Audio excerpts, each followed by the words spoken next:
Hello everyone, we have some interesting news today from the MTA and the Long Island Railroad. This is the news I have been waiting for the past, I'd say, year and a half, almost 2 years, that dates back to 2018. And that is the excellent news that the Murray Hill Long Island Railroad Station along the Port Washington branch is finally done.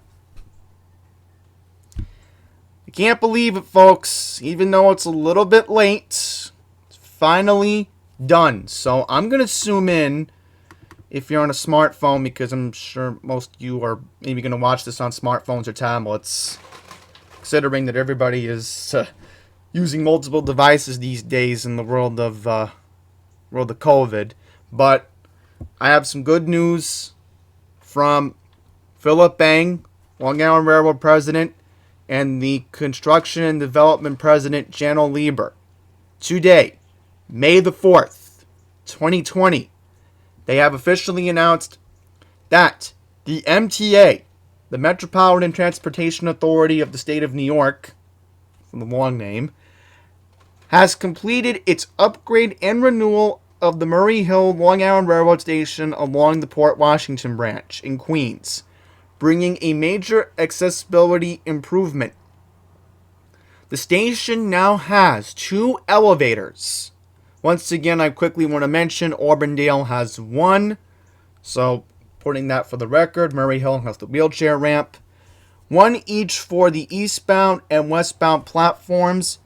Eastbound going to Port Washington and Nassau County, westbound heading to Penn Station in Manhattan, or for future service westbound to Grand Central Terminal when the GCT project is done in 2022. So that would be important, making the station accessible to all customers for the first time. So therefore, it is ADA compliant following the Americans with Disabilities Act signed by President George Herbert Walker Bush in 1990.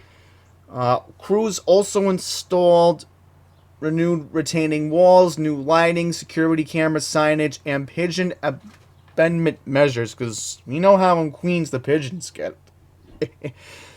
Okay, Philip Bang today said in a statement, "Our goal at the Long Island Railroad is to make sure every last station that needs to be upgraded to allow for full ADA compliant accessibility happens as quickly as possible. The opening of the elevators at the Murray Hill Station marks the 107th accessible station out of 124 for our customers. I'm proud of the workforce that managed to get this important project past the finish line despite the ongoing COVID-19 pandemic, as we run essential service for frontline workers. We look forward to the day we welcome all our customers back, and to the day we say the Long Island Railroad is truly accessible for all who wish to use it."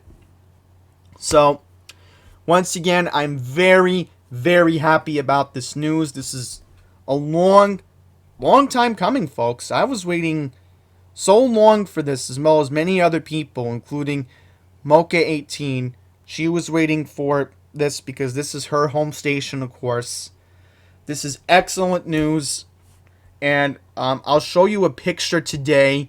Can we actually put it in a new tab by any chance? Let's see, I think I might be able to. Okay, yes, so here's a picture of Long Island Railroad President Philip Bang in his face mask, of course. And as you can see, okay, this is interesting. I don't think it looks like the elevator at Flushing, because Flushing had that elevator, Flushing Main Street had the elevators done. So, I don't know, this looks like the elevator similar to maybe Wantua. Kind of does look like it, I think. Only time will tell, because the good news is, as of now, the stay-at-home in New York is supposed to get lifted on the 15th next week, so I'm hoping that I can resume the Summit Series sometime later this year, as long as I get permission from the governor and, of course, the elected officials, Bill de Blasio, Laura Curran, because I'm waiting to hear from them, and maybe even Vladimir and Westchester, because you never know, I could have so many possibilities when the Summit Series comes back online. Okay, Janelle Lieber today said, During the COVID-19 crisis, we have put in place strong safety guidelines so the projects like this and the hundreds of other MTA projects under construction can move forward safely and on schedule, said Jano. Among other things, these guidelines required maximum social distancing, keeping crews separate, disinfection of tools, and controlling access to confined areas like pump rooms and communication rooms. Thanks to our employees, contractors, and organized labor, we are maintaining safety and continuing upgrades to be ready when our customers return. Okay, so anything else? Okay. Each elevator has a 3,500 pound capacity and is large enough to accommodate a stretcher should anyone require EMT assistance on either platform.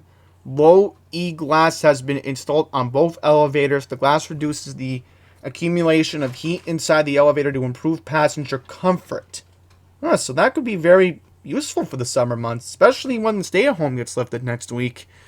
Conduits, wires, fire alarms, elevators, components, and safety equipment, storefront windows, and control panels for passenger use are fully installed and operational.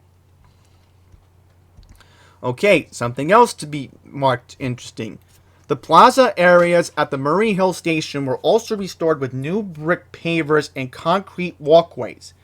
In addition, plaza benches, tables, seats, and lampposts were reinstalled and new trees were in fact planted. Construction of the enhanced Murray Hill Station began in 2017 and it is on part of the broader Long Island Railroad modernization program to support enhanced stations. The project was managed by Long Island Railroad Construction and Development on behalf of the Long Island Railroad. More details and project and 100 other projects being conducted system-wise to modernize the Long Island Railroad can be found at this following website that I will put in the description below along with this press release, amodernli.com. So we'll take a look at it very quickly because I spoke to Matt Camper about the New Hyde Park bridge installation. It's going to be in July, so if I was giving any wrong information about June, I did double check with Matt Camper yesterday. We were talking about it on Facebook Messenger. He did mention to me that the railroad is supposed to have an important project done in June on the Oyster Bay branch. I forget what it is at the moment, but I can confirm that will be June, and then July should be the other thing. Also, I want to mention something important. If the stay-at-home is getting lifted, I'm wondering if they're still going to... I mean, most likely they're not going to run the cannonball unless maybe the beaches are open. But there might be a possibility, worst comes to worst, that there's no cannonball this year, which I'm expecting that with the situation. But I could definitely see the cannonball coming back in a year or two. No question. I'd like to see it come back. Okay, this project at Murray Hill was on budget for $8.6 million. Okay, interesting history about the station. It first opened in April 1889 at street level. The section of Port Washington branch was depressed below street level in 1912. Long Island Railroad improvements, including demolition and replacement of pedestrian overpass, new staircases, and other station amenities were completed in November of 2005. So, of course, a lot of the politicians got involved, of course. I mean, it does get busy. I will admit that, but nothing that important. Just very quickly about OrientDALE. Let's look it up. Just for curiosity. Here we go. I want to see if they have a history when it was elevated. Okay, I'll zoom in. Right, okay, here we go. So, it says here the opened in 1901, rebuilt in 1929, and then renovated from 2004 to 2005. Okay. Because I know Osdom Hall was opened sometime in the Somebody told me Osnum opened in the 1920s. And then sometime in 1978, they renovated the building. And that's why they had that big renovation project. And also they had their signage updated over the years and was completed sometime in late 2015. So that's another thing about Osnum Hall. If you ever see it on the PWB, that big building you go past OrientDALE, always look for it on the right, because that's where I work. But it says, the station house was sold and converted into a church on 42nd Avenue and Utopia Parkway when a new elevated station was built in 1930. The church closed in 1973. The elevated platform was renovated between 2004 and 2005. And I'll mention this, if you do get permission to go into Osnum, always look at the elevator signage. Because again, those LED lights are from 1978. That's what someone told me the elevators were. So they still maintain them pretty well. Give them credit. They lasted for almost 50 years. Just like how the elevator at OrientDALE was renovated about a year or two ago. Alright, so I just want to take a look at the Modern LI website. Yes, okay, that's the one that they had. Yeah, in fact, I still have to do Nostrand Avenue when the stay-at-home gets lifted. Let me just take a look. And I want to see if they have any updates, because Modern LI is an accurate source.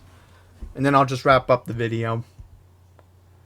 Let's see, my Wi-Fi is not cooperating. Okay, not what we had in mind. Can I open a new tab just for fun? Looks like my Wi-Fi is not cooperating. Interesting. Looks like I am having a problem loading the Modern LI. Oh, here we go. Here we go. It just came up for a second. I just wanted to see what grade crossings were going to get eliminated. But that takes a while to load up, it seems. Yeah, here we go.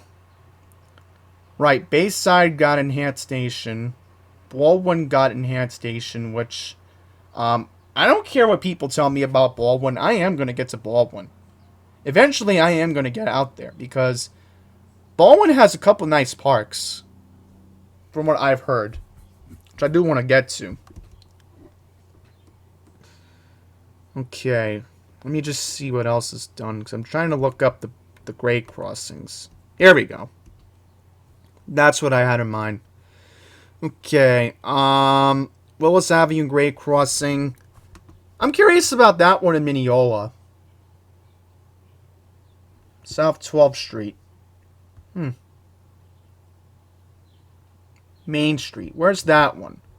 So I just want to see that one for a quick second. Yeah, here we go. New High Park Road grade crossing removal. Yes, here we go. This will be the one at 2nd Avenue and New High Park Road, right by Celebrity Moving. As you can see here, from what they're estimating, it looks like Celebrity Moving will not be impacted. Okay. So, let's just see if they have an update. So, they do want to roll in the bridge sometime this summer, which would be good. So, once again, this is south of Jericho Turnpike. I know this area very well. Now, let's take a look at Main Street, Mineola. Okay, now I know where that is. Okay. So, they're designing it, and they want the construction to begin sometime in 2022. Huh. This will be interesting. I want to see the one on Willis. That's the one I'm antsy about. The one on Willis Avenue cuts right to Old Country Road. Ah, okay. So they were constructing it back in February. Okay.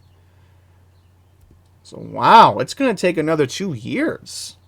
All right, anything else regarding grade crossings? I guess not, because I know they were supposed to do another project in June, which I'll have to look in the committee book a week from this Friday. Okay, here we go. School Street.